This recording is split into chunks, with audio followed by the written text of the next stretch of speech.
Business history deals with the history of business organizations, methods, government regulation, labor relations, and impact on society. It also includes biographies of individual companies, executives, and entrepreneurs.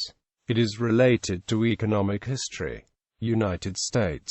Robber baron debate. Even before academic studies began, Americans were enthralled by the robber baron debate. As the United States industrialized very rapidly after the Civil War, a few hundred prominent men made large fortunes by building and controlling major industries, such as railroads, shipping, steel, mining and banking. Yet the newer who gathered the most attention was railroader Cornelius Vanderbilt. Historian Stephen Frazier argues that probably most Americans admired Vanderbilt. They agreed with biographer William Augustus Crawford, who wrote in 1886, "It is now known that the desire to own property is the chief difference between the savage and the enlightened man, that aggregations of money in the hands of individuals are an inestimable blessing to society, for without them there could be no public improvements or private enterprises, no railroads or steamships, or telegraphs, no cities,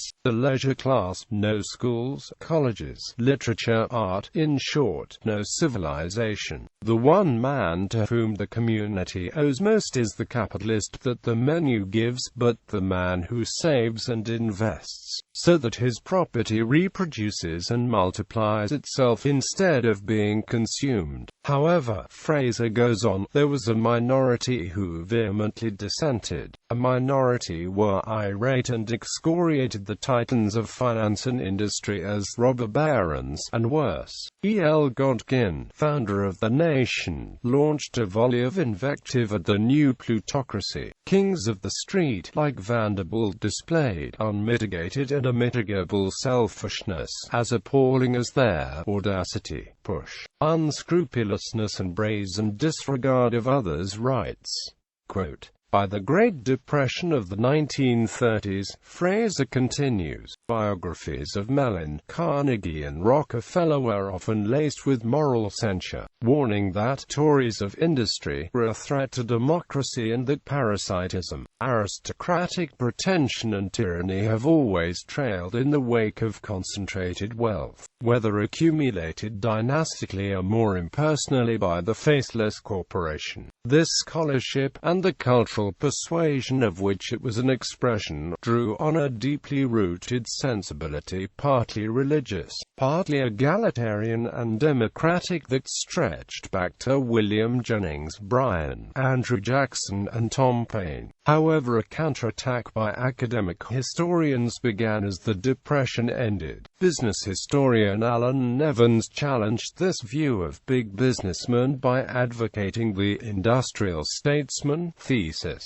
Nevins, in his John D. Rockefeller, The Heroic Age of American Enterprise, took on Josephson. He argued that while Rockefeller may have engaged in some unethical and illegal business practices, this should not overshadow his bringing order to industrial chaos of the day. Gilded Age capitalists, according to Nevins, sought to impose order and stability on competitive business, and that their work made the United States the foremost economy by the 20th century. Business journalist Ferdinand Lindbergh later criticized Nevins for confusing readers. By contrast, historian Priscilla Roberts argues that Nevins's studies of inventors and businessmen brought about a reassessment of American industrialization and its leaders. She writes, Nevins argued that economic development in the United States caused relatively little human suffering, while raising the general standard of living and making the United States the great industrial power capable of defeating Germany in both world wars. The great capitalists of that period should, he argued, be viewed not as robber barons, but as men whose economic self-interest had played an essentially positive role in American history. and who had done nothing criminal by the standards of the time. Historians and biographers who followed Nevins's lead include Gene Strauss, Ron Chernow, David Nassau, and T.J. Stiles, chronicling the lives and careers of such dominant figures as J. Pierpont Morgan, John D. Rockefeller, Andrew Carnegie, and Cornelius Vanderbilt. Though these later biographers did not confer heroic status on the subjects, they used historical and biographical investigations to establish a more complex understanding of the American past, and the history of American economic development in particular. In 1958, historian Hal Bridges finds that the most vehement and persistent controversy in business history has been that waged by the critics and defenders of the robber baron concept of the American businessman. Quote, in terms of the robber baron model, by the end of the 20th century scholars had mostly discarded it, although it remained influential in the popular culture. Richard White, historian of the transcontinental railroads, stated in 2011 he has no use for the concept, because it had been killed off by historians Robert Weber and Alfred Chandler. He notes that much of the modern history of corporations is a reaction against the robber barons and fictions. Academic studies. Meanwhile, business history as an academic discipline was founded by Professor N.S.B. Grahr at the Harvard University Graduate School of Business Administration, starting in 1927. He defined the field's subject matter and approach, wrote the first general treatise in the field, and helped Harvard build a tradition of scholarship as well as the leading library in the field. He edited a series of monographs, the Harvard Studies in Business History. He also served as editor of the Bulletin of the Business Historical Society, a journal which later became the Business History Review. N.S.B. Grass and Henrietta M. Larson, Casebook in American Business History, defined the field for a generation.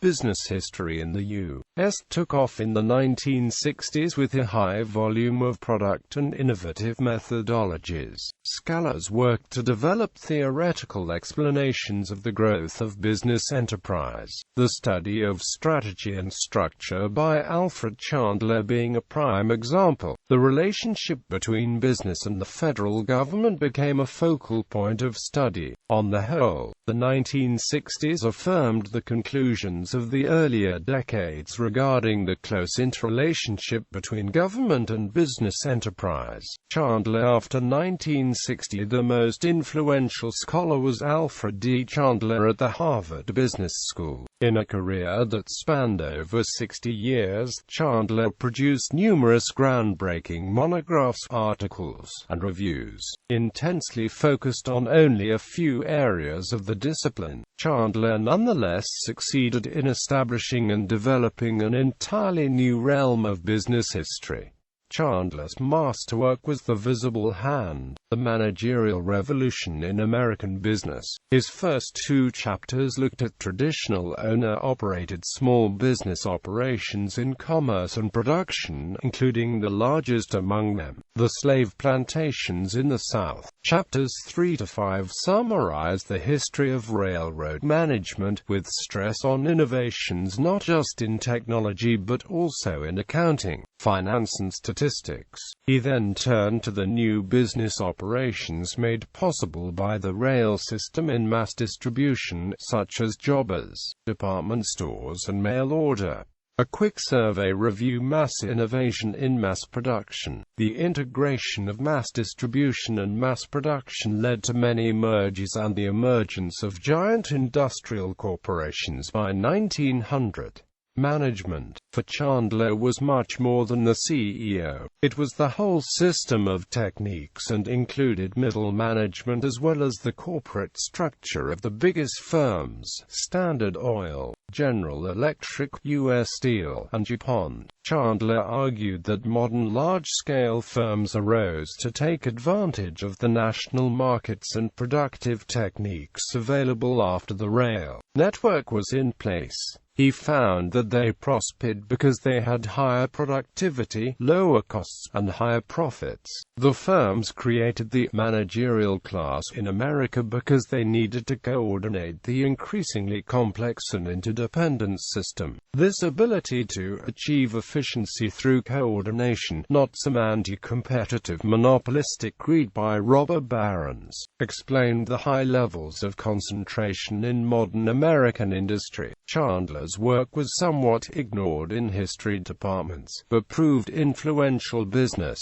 economics, and sociology. In sociology, for example, prior to Chandler's research, sociologists assumed there were no differences between governmental, corporate, and non-profit organizations. Chandler's focus on corporations clearly demonstrated that there were differences, and this thesis has guided organizational sociologists' work since the 1970s. It also motivated sociologists to investigate and critique Chandler's work more closely, turning up instances in which Chandler assumed American corporations acted for reasons of efficiency when they actually operated in a context of politics or conflict. Other historians, such as Gabriel Kolko, challenged the very notion of efficiency through coordination, arguing instead that big business had, for reasons of inefficiency and a dislike of market discipline, openly sought government assistance to keep market forces at bay. Other mechanisms. Lamoreux et al. Offers a new synthesis of American business history during the 19th–20th centuries, moving beyond the markets versus hierarchies framework that underlies the previously dominant interpretation of Chandler. The authors highlight the great variety of coordination mechanisms in use in the economy at any given time, drawing on late 20th century theoretical work in economics. They show how the relative advantages and disadvantages of these different mechanisms have shifted in complex and often unpredictable ways as a result of changing economic circumstances. One advantage of this perspective is that it avoids the teleology that has characterized so much writing in the field. As a result, the authors can situate the new economy of the late 20th century in broad historical context without succumbing to the temptation to view it as a climactic stage in the process of economic development. They thus provide a particularly persuasive example of the importance of business history to the understanding of national and international history. Comparative. Understanding the development of business history as a discipline meriting its own aims, theories and methods is often understood as a transition from dominating themes of company biography toward more analytical, comparative approaches.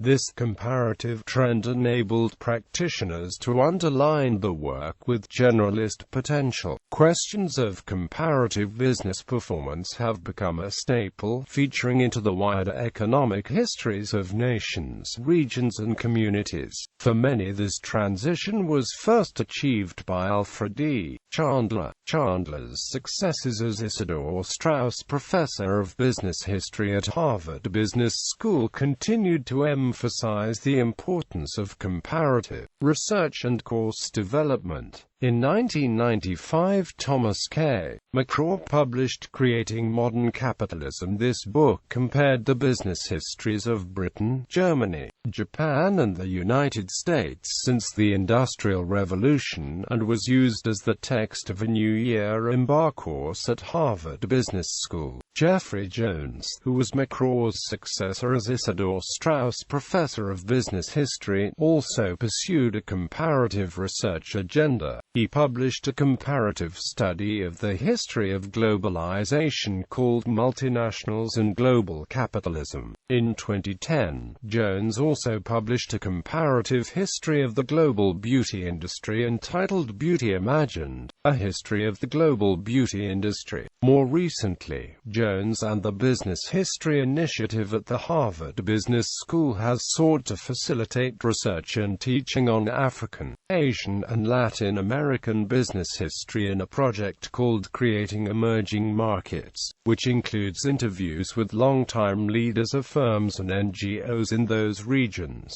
A trend in recent years has been to compare the business histories of individual countries. Jeffrey Jones and Andrea Luch have published a comparative study of the historical impact of globalization on Argentina and Chile. In 2011, Jones and his co-editor Walter A. Friedman published an editorial in Business History Review which identified comparative research as essential for the future of business history as a discipline. France. American historians working in French business history discovered that most of the business enterprises in France were family-owned, small in scale, and managed conservatively. By contrast, French business historians emphasized the success of national economic planning since the end of World War II and tried to make it clear that the economic development in this period stemmed from various phenomena of the late 19th century: the corporation system, the joint stock deposit and investment banks, and the technological innovations in the steel industry. To clarify the contributions of 19th-century entrepreneurs to the economic development in France, French scholars support two journals, Enterprises et Histoire and Revue d'Histoire de la Sidérurgie.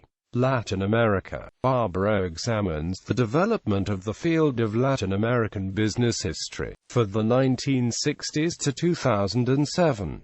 Latin American business history developed in the 1960s, but until the 1980s it was dominated by either highly politicized debates over Latin American underdevelopment or biographies of Latin American entrepreneurs. Since the 1980s, Latin American business history has become a much more professionalized and an integrated part of Latin American academia. It is much less politicized and has moved beyond entrepreneurial biography to histories of companies and industries. However, Latin American business historians have still not devoted enough attention to agricultural enterprises. A comparative history is between the many countries. Probably most importantly, Latin American business historians have to become much more versed in business history theory and methodology so as to get beyond mere summation of the region's economic past. Britain. Business history in Britain emerged in the 1950s following the publication of a series of influential company histories and the establishment of the journal Business History in 1958 at the University of Liverpool. The most influential of these early company histories was Charles Wilson's History of Unilever, the first volume of which was published in 1954. Other examples included Coleman's work on courtauls and artificial fibers, Alford on wills and the tobacco industry, Barker on Pilkingtons and glass manufacture. These early studies were conducted primarily by economic historians interested in the role of leading firms in the development of the wider industry, and therefore went beyond mere corporate histories. Although some work examined the successful industries of the Industrial Revolution and the role of the key entrepreneurs, in the 1970s scholarly debate in British business history became increasingly focused on economic decline. For economic historians, the loss of British competitive advantage after 1870 could at least in part be explained by entrepreneurial failure, prompting further business history research into individual industry and corporate cases. The Lancashire cotton textile industry, which had been the leading take-off sector in the Industrial Revolution, but which was slow to invest in subsequent technical developments, became an important topic of debate on this subject. William Lesnick, for example, argued that cotton textile entrepreneurs in Britain failed to develop larger integrated integrated plants on the American model. A conclusion similar to Chandler's synthesis of a number of comparative case studies. Studies of British business leaders have emphasized how they fit into the class structure, especially the relationship to the aristocracy, and the desire to use the wealth to purchase landed estates and hereditary titles. Biography has been of less importance in British business history, but there are compilations. British business history began to widen its scope in the 1980s, with research work conducted at the LSE's Business History Unit, led first by Leslie Hanna, then by Terry Gorvish. Other research centres followed, notably at Glasgow and Reading, reflecting an increasing involvement in the discipline by business and management school academics. More recent editors of business history, Geoffrey Jones, Charles Harvey, John Wilson and Stephen Toms, have promoted management strategy themes such as networks, family capitalism, corporate governance, human resource management, marketing and brands, and multinational organizations in their international as well as merely British context. Employing these new themes has allowed business historians to challenge and adapt the earlier conclusions of Chandler and others about the performance of the British economy.